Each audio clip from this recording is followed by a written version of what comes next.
풍수지인 여러분, 풍수로 삶을 디자인하다. 월드 풍수지 강별상정입니다. 서울특별시 관악구 도심 한복판에 별이 떨어진 터가 있습니다. 한자로 낙성대. 강감찬 장군이 태어난 밤 큰 별이 떨어졌다는 전승에서 지명이 비롯되었다고 전해지죠. 강감찬 장군은 고려의 문신이자 명장으로 거란의 3차 침입을 막아낸 귀주 대첩의 총지휘자로 기억됩니다. 그런데 낙성대 답사에서 많은 분들이 헷갈리는 지점이 있어요. 생가터가 여기 맞나? 하는 질문입니다.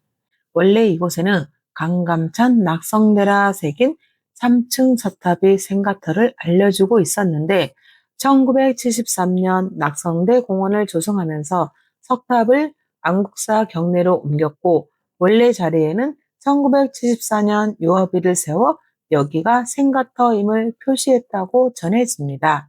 여기가 진짜 생가터 맞나? 왜 유어비가 따로 있지? 이 질문을 풀면 낙성대 답사는 훨씬 또렷해집니다. 지금부터 유어비와 3층 서탑의 관계 그리고 생가터의 의미를 현장에서 하나씩 확인해 보겠습니다. 대부분 저희들이 이렇게 답사로 오든가 어디 생가터 가면 이렇게 훌륭한 사람이 태어났다고 이렇게 좋은 자리라고 판단할 수가 있잖아요. 네. 근데 그런 인식을 다 지우고 와야 돼요. 그냥 여기는 강감찬 장군이 태어난 데가 아니고 그냥 풍수적으로 이 터 자체가 어딘가 얘를 살펴봐야 되는데 예를 들어서 답사 갈 때 누구 뭐 영의정묘다 뭐 무슨 정승묘다 그렇게 하면 일단 머릿속에서 좋다라고 생각해서 좋게 볼 수밖에 없어요. 그 자리를. 근데 실제로 볼 때는 냉철하게 봐야 되거든. 근데 여기도 강감찬 장군이 태어났다고 해서 저희들이 명당이라고 생각하고 이렇게 보시면은 명당으로 보일 수밖에 없어요. 근데 도심에서 이렇게 이런 경우에는 위성지도로 보고서 그 지도로 판별하는 게 더 빨라요. 이런 데는. 더 빠르고 예를 들어서 이 터가 실제로 여기 있었던 건지 딴 데서 어떻게 하다가 이쪽으로 옮겨온 건지도 다 역사적으로 살펴를 봐야 돼요. 근데 이 터를 살피기에는 주변에서 우리가 눈으로 볼 수 있는 것밖에 살펴볼 수가 없잖아, 그죠? 그러니까 이런 거 같은 경우는 지금 저희들이 능선이 오면서 앞쪽에 보면 능선이 두 개가 있어요. 이렇게 두 개가 턱이. 근데 그 옆에서 뭐가 지각해서 이쪽으로 뻗어 내려왔든 먼저 크게 분별할 수가 없어요. 이런 경우에는. 그래서 가장 먼저 이 터가 누구네 터인지 머릿속에 지우고 와야 된다는 거. 그렇게 하고 어디 답사를 갈 때 미리 사전에 살펴보고 가면은 실력이 안 늘어요. 이게 면인지 밴지 이 자리가 좋은 건지 지도를 미리 다 살펴보고 오면은 머릿속에 그게 각인이 돼가지고 이 자리에 가진 특징을 못 봐. 이게 면인지 밴지. 근데 여기서 볼 때 면배를 가릴 때 앞쪽에 지금 언덕이 두 개가 있어요. 이중으로. 이쪽에 나가서 보면. 저 내려가서 보면. 근데 언덕이 두 개가 있으면 둘 중에 하나는 골이 진 거예요. 이렇게 보면. 능선이 갈라진 거야. 그러니까 여기서 이렇게 보면 이쪽 지붕이 저쪽이 좀 높아요. 그지? 이렇게 주변에 이렇게 봤을 때 지금 저쪽은 지붕이 낮잖아요. 이렇게 점점 더. 스카이라인을 보면. 근데 이쪽은 이렇게 높잖아. 그죠? 이쪽이 높잖아. 그러니까 이쪽으로 능선이 있는 거예요. 이쪽이 높은 거야, 지대가. 이쪽이 높고 저쪽이 낮은 거야. 지금 층수가 높은데도 늘 볼 때 스카이라인부터 보는 게 쉬워, 살필 때. 그러다 보면 면배는 저 너머까지 가봐야 돼, 저희들이. 이 능선을 넘어서까지. 근데 면배를 따질 때 면 쪽은 좀 짧아, 이게. 언덕이 급하고. 근데 이 등 쪽은 완만하고 길어요. 이렇게 산이 회전을 하다 보니까. 그래서 그런 거는 도시를 개발하더라도 분별이 가능해요. 보면 그 언덕 정점이 보여요. 그러면 이 언덕 사면하고 저 넘어갔을 때 사면이 어느 쪽이 더 길고 짧은지를 대봐야 돼. 근데 거의 대부분 면 쪽이 짧아요, 이게. 사면이. 등 쪽은 회전을 하다 보니까 길게 늘어져서 더 완만해.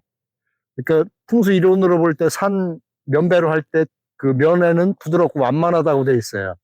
그러다 보니까 이 하나의 경사를 얘기하는 게 아니고 굽었을 때 이 경사 전체를 얘기하는 게 얘가 완만한 거야. 여기가 완만한 게 아니고 이렇게 봤을 때 여기가 완만한 거고 여기는 울퉁불퉁하거든. 남산으로 봤을 때 용산 쪽은 완만하고 그 뒤쪽은 골이 푹푹푹 졌어. 위성지도로 보면은. 그랬을 때 이쪽이 완만하게 이렇게 표현을 했어야 되는데 사람들이 착각을 해서 요 능선 기준에서 여기가 완만한 걸로 알고 있어요. 요 짧은 능선이. 여기는 완만할 수가 없어. 짧아요, 여기 능선이. 그러니까 요 뒤에가 더 길게 늘어져 있어요. 그랬을 때 하나 능선 봤을 때 도시에서는 여기가 어디가 더 짧고 어디가 더 부드럽게 길게 늘어졌나를 보면 돼요. 이렇게 완만하고 길게 쭉 늘어진 쪽이 등이라고 보시면 돼요. 도시에서는. 찾을 때. 그래서 여기 집터 하나 찾으려면 여기도 한 2시간 정도 돌아다녀야 돼요. 얘를 찾으려면. 능선 가서 면에서 출발했는지 등에서 출발했는지 확인해야 되고 얘가 면에 있는지 아니면 어서 분벽이 돼서 이쪽으로 맥이 들어왔는지 따지려면 보통 한 2시간 반 정도 걸려요. 양택 하나 이렇게 답사가서 탐색을 하려면. 특히 도시에서는 뭐 전원주택이나 시골 반기문 생가 같은 데 가면은 뭐 5분도 안 걸리겠지. 그 집 좋은지 안 좋은지 금방 눈에 다 보이니까. 근데 도심에는 그런 거 보고 이렇게 찾으시면 될 것 같아요. 그러니까 가장 중요한 게 주산이고 면배고 스카이라인인 거지, 그지? 여기도 점점 저쪽으로 낮잖아요, 그죠? 지붕이 점점 낮아지니까 완만한 거야. 좀 밑에가 낮은 쪽이고. 그러니까 여기다 집을 지면은 배산임에서 맞추려면 저쪽으로 맞춰야 되겠지, 그죠? 현장 답사하고 홍천도. 부족한 거는 집에 가서 본인들이 공부하시면 돼요. 면배 따져보고. 그러니까 여기서 뭐안 보이는 게 많거든. 근데 저도 미리 살펴보고 오면은 설명할 거는 많은데 제가 일일이 다 가르쳐 주면 실력이 별로 안 늘어요. 네. 본인들이 가서 궁금한 것도 공부하고 해야 돼. 왜 그랬었지? 뭐 때문에 그랬지? 그렇게 해서 본인이 고민을 하고 하나씩 들어오면은 다음에 갔을 때 그건 자기가 되는 거예요. 한 번 왔을 때 하나씩만 배워가도 돼. 10번 오면 10개 알잖아. 그러니까 10개 산에 가서 접목하면은 뭐 다른 사람들하고 비교할 필요가 없어요. 그냥 본인이 보이는 대로 보면 되는 거야. 그러니까 혼란스럽고 힘들 게 없어. 산에 갔을 때 그 원칙하고 그 정해진 규칙대로만 살펴보면 돼요. 그럼 시간이 가면 그거대로 대입해 보면 되는 거거든. 근데 도시에서는 조금 더 어렵겠지만, 그죠? 실력이 좀 더 쌓이고 해야 되겠지만, 여기는 왔다 갔다 많이 해야 돼. 저 너머도 가보고, 여기도 가보고, 뒤에도 가보고, 앞에도 가보고, 물이 어서 합수되는지도 가보고, 도로 넘어가서 안산이 어떻게 돼 있는지도 보고, 그러니까 도심에서 뭘 찾으려면 되게 힘들어요. 도시에서 면배를 가리잖아요. 그럴 때 도로는 쟤는 지금 옆구리를 잘라서 도로를 내는 것 같아. 완전히 낮은 데가 아니고. 근데 대부분 도심에서 봐도 옛날 도로가 그대로 지금 도로가 확장되는 경우가 많아요.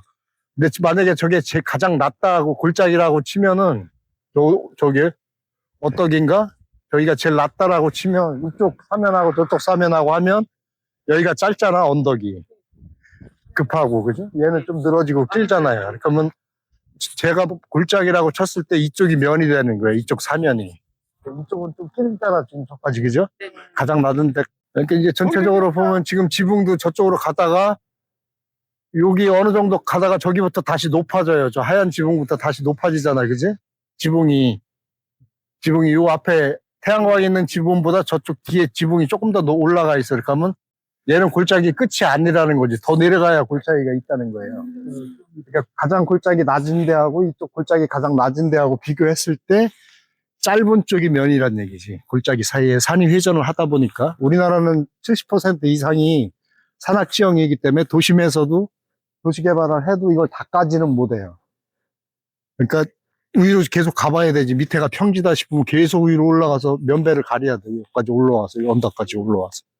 밑에를 다 깔 수는 있으니까, 밑에 쪽은.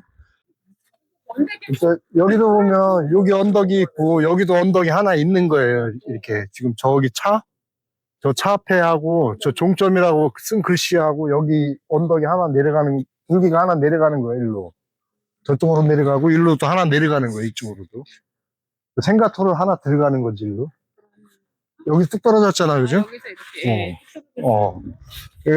이제 얘만 따지면 얘는 우선용으로 들어가는 거지. 이 이능선. 여기. 요 차 있는데 이렇게 해서 이렇게 들어간다고요? 큰 능선이 지나가고 여기서 하나 가지가 나와서 우선으로 틀은 거야. 요 뚝 떨어져 있고 얘는 우선으로 틀은 거지. 되게 짧은 거지. 근데 이게 산이다 보니까 이제 봉우리나 이런 거 다 잘라서 집을 져놔서 모르는 거잖아요. 근데 저기 보면은 지금 능선이 이게 다 깐 거라고 볼 수는 없고 여기 능선이 하나 있다라고 봐야 돼, 여기에. 예, 저기 골은 작지만 저 전부터 있는데 골은 작지만 저희가 낮아, 조금이라도.